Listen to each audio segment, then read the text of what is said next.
Iran పై Israel అమెరికాల యుద్ధం కొనసాగుతోంది. ప్రస్తుత పరిస్థితిలో యుద్ధం ఎప్పుడు ఎలా ఆగుతుందో తెలియడం లేదు. ఒకసారి యుద్ధం మొదలైతే దాన్ని కంట్రోల్ చేయడం చాలా కష్టం. అయితే యుద్ధంలో పాల్గొంటున్న దేశాలు వాటిని ఎలా ముగించాలని అనుకుంటున్నాయి? అసలు అమెరికా టార్గెట్ ఏంటి?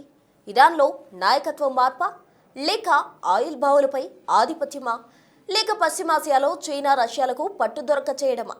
అమెరికా లక్ష్యం ఏంటి తెలిస్తే యుద్ధం ఆగుతుందా లేదా తెలుస్తోంది. చమురుపై ఆధిపత్యం సాధించాలంటే ఇరాన్లో అమెరికా మాట చెల్లుబాటు కావాలి. వెనిజులా తరహాలో తాము చెప్పే నేత పగ్గాలు చేపట్టాలి.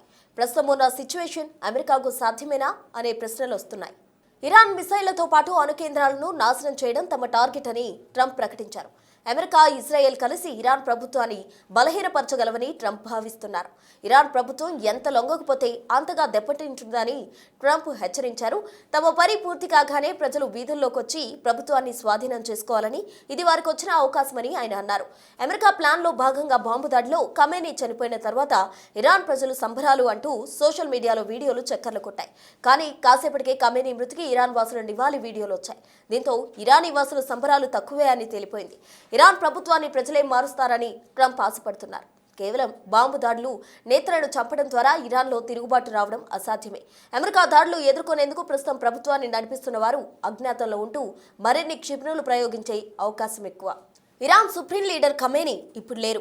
దీంతో ఇరాన్ తమ ఆధీనంలోకి తీసుకొచ్చని అమెరికా అనుకుంటోంది. కానీ ఇరాన్ వ్యక్తి ఆధారిత వ్యవస్థ కాదు. ఖమేనీ లేకపోవడంతో టాప్ లీడర్షిప్ చనిపోవడం, సైనిక సలహాదారులు హత్య పెద్ద నష్టమే. దీంతో ప్రభుత్వాలు కోరడం కష్టమే.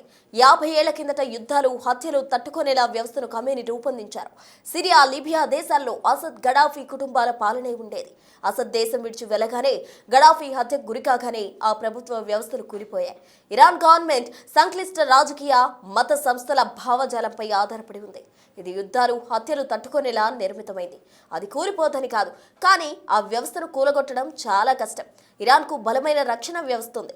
భద్రతా బలగాలు, అణచివేత వ్యవస్థ బలంగా ఉంది. సాధారణ సైన్యం, పోలీసులతో పాటు ప్రభుత్వాన్ని దేశంలోనూ విదేశాల్లోనూ కాపాడడానికి ప్రత్యేక అధికారంతో ఉన్న ఇస్లామిక్ రెవల్యూషనరీ గార్డ్స్ కోర్ ఉంది. ఇది వెలాయత్ ఏ ఫకీస్ అనే సిద్ధాంతానికి బలంగా నిలిచే శక్తిగా ఉంది. జూరిస్ట్ పాలన చేయాలనే సిద్ధాంతానికి ఇది బలాన్ని ఇస్తోంది. ఇరాన్ ఇస్లామిక్ విప్లవానికి ముఖ్యమైన సిద్ధాంతం. ఇది షియా మతనేతల పాలన సమర్థించింది. ప్రస్తుతం ప్రభుత్వం కూలిపోతున్న సూచనలు లేవు. ఐఆర్జీసీలో 1,90,000 మంది సైనికులున్నారు. ఇంకా దాదాపు 6 లక్షల మంది రిజర్వ్ సైనికులున్నారు. వారు ఆర్థిక వ్యవస్థలో కూడా ప్రభావం కలిగి ఉన్నారు. వారి ఆర్థిక స్థితి బాగుంటుంది, సిద్ధాంతపరంగా విశ్వాసంగా ఉంటారు. ఐఆర్జీసీకి బసీజ్ అనే వాలంటీర్ దళం కూడా మద్దతుగా ఉంది. ఇందులో 4,50,000 మంది ఉన్నారు. వారు ప్రభుత్వానికి నిబద్ధతతో ఉంటారు. 2009లో వివాదాస్పద ఎన్నికల తర్వాత జరిగిన నిరసనల్లో తెహ్రాన్లో అల్లర్లు సమర్థవంతంగా అణిచివేశారు. ఐఆర్జీఎస్ రూపంలో ఉన్న ఇరాన్ పరిపాలనా వ్యవస్థను చేతుల్లోకి తీసుకోవడం అమెరికా కత్తి మీద సామి. సిఐఏ ఆపరేషన్స్ ముందు ఎలా సాగుతాయనే దాన్ని బట్టి ఇరాన్ను తమ కంట్రోల్లోకి అమెరికా తెచ్చుకుంటుందా లేదా అనేది తేలుతుంది.